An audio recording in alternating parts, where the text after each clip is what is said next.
이번 시간에는요, 지지의 합, 형, 충 강의 시작하겠습니다. 지지의 합, 형, 충을 이해하신다면 사주 해석하실 때 내 남자, 내 남편과의 관계, 또 내 마음은 왜 안정되지 않는지, 정신없이 사는데 실속은 없는지, 내게 맞는 직업은 무엇인지 알 수 있습니다. 다시 말씀드리지만 명리 공부한다는 거는요, 진정으로 나를 찾아가는 과정. 인간은 여러 가지 모습으로, 한 가지 모습으로 정의할 수는 없지만 공부할수록 나의 내면 속의 내면을 들여다보고 진정한 내 모습에 놀라게 되고 비로소 이해하게 됩니다. 평생 내가 어떤 사람인지도 모르고 돌아가시는 분이 99%인데 내가 누구인지 안다면, 이해한다면 비로소 내 삶을 받아들이게 되죠. 모든 시작은 자신을 받아들이면서 시작되는 겁니다. 한번 복습해 볼까요? 저번 시간에 천간의합 공부했습니다. 천간합은 아주 단순하죠. 갑기합, 을경합, 병신합, 정입합, 무게합 5가지요. 또 천간의 극은 오행의 상극입니다. 오행의 상극이 뭐죠? 목극토, 토극수, 수극화, 화극금, 금극목. 자, 이게 다예요. 천간은. 그리고 극에 대해서 조금 구체적으로 들어가자면 양간은 양간끼리, 음간은 음간끼리 극한다고 했습니다. 양간 간목은 양간 무토를 극하고, 음간 을목은 음간 기토를 극하고, 토 중에서도 양간 무토는 임수를, 기토는 음간 개수를, 수국화 양간수는 양간 병화를, 음간 개수는 음간 정화를 극하고, 양간 병화는 양간 경금을, 음간 정화는 음간 신금을, 양간 경금은 양간 간목을, 음간 신금은 음간 을목을 극한다고 했어요.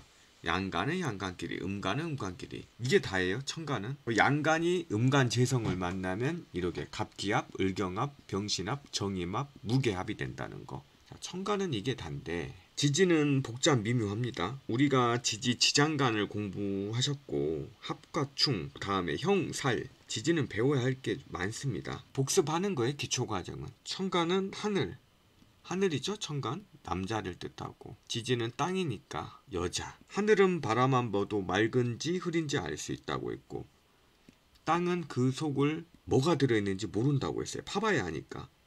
이 말은 남자는 단순하고 여자는 내가 아는 것 같은데 아는 게 아니다. 그래서 여성분들 심리가 복잡 미묘하다고 했어요. 지지를 안다면 내 여자를, 아내를 알진 못하겠지만 심리의 다양성을 이해해 줄 수 있겠죠? 전 아직도 모르겠어요. 명리 공부를 했어도 그냥 여성분들의 심리가 복잡하구나 라고 생각이 들 뿐이죠. 합충형 강의 지금부터 시작하겠습니다. 천간에 합이나 극, 충이라고도 하죠. 이건 큰 문제가 없어요. 하지만 지지는 고요해야 한다고 했습니다. 그래서 충을 반개하지 않아요. 특히 여성분 사주에서 충이 많다, 충형이 많다.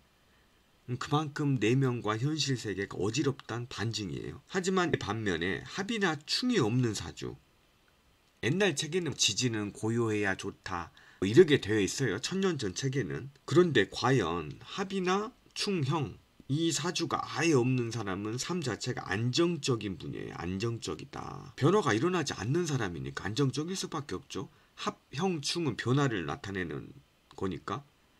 항상 드리는 말씀이지만 좋은 게 좋은 게 아니고 나쁜 게 나쁜 게 아니다. 반대급부로 아예 지지가 안정적이고 합형충이 없으신 분들은 인생이 심심할 수가 있다. 그리고 그 삶 자체에 아예 만족을 해버리기 때문에 어떠한 도전이나 모험을 하지 않는 분이다. 그러면 세상 속에서 나는 혼자 안정적인데 새끼 밥 먹고 안정적인 직장 다니면서 250 받고, 근데 아무도 내 존재를 알아주지 않겠죠? 또 시대에 따라서 변해요. 난세는 합형충 사주가, 특히 형충된 사주가 큰일을 합니다. 왜냐? 원래 내 심리가 복잡하니까 난세를 만나면 일반적인 사람들은 긴장돼서 아무것도 못하지만 이분들은 물을 만난 거죠.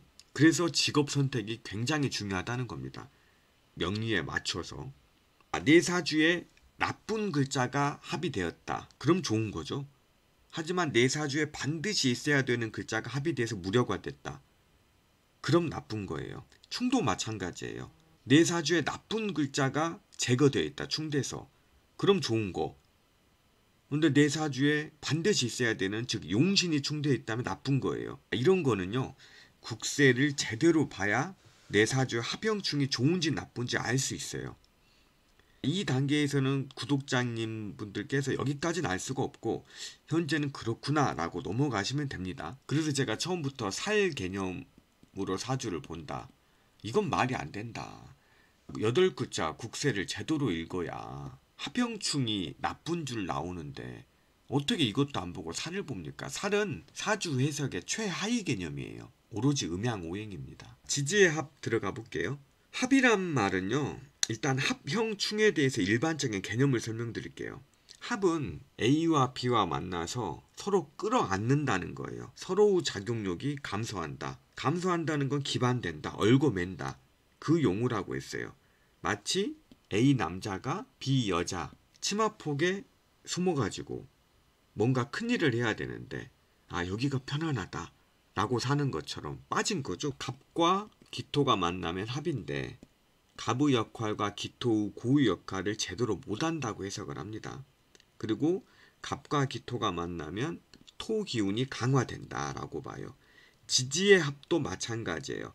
합해서 서로가 얽어매는데 합해서 길하면 좋고 합해서 나쁘면 흉하다, 이걸 판별하는 기능을 배우는 겁니다. 충은 뭐냐? 지지의 충. 충은요, 지지의 개념, 충은 A와 B가 부딪힌다. 그냥 두 개의 차가 사정없이 충돌하는 거예요. 시속 100km로. 근데 A가 강하다, 그러면 흔들리는 거예요. B가 약하면 뿌리채 파손된다. A가 8톤 트럭, B가 모닝. 트럭도 조금 망가지지만 모닝은 산산조각이 나겠죠. 그리고 A와 B와 세력이 비슷하다, 둘 다 중산이다. 중형차와 중형차, 모닝과 모닝 서로 100km로 부딪혔어요. 서로가 다 망가진다, 이렇게 보시면 돼요. 개념을 잡고 가는 겁니다. 지금 이 전체적인 느낌의 개념을 아시는 게 중요해요. 단순히 합이 3합, 방합, 6합 달달달 외우는 것보다 전체적인 개념을 알자. 지지 합충에 이어 형의 개념을 다음 시간에 진행하겠습니다. 시청해주셔서 감사합니다.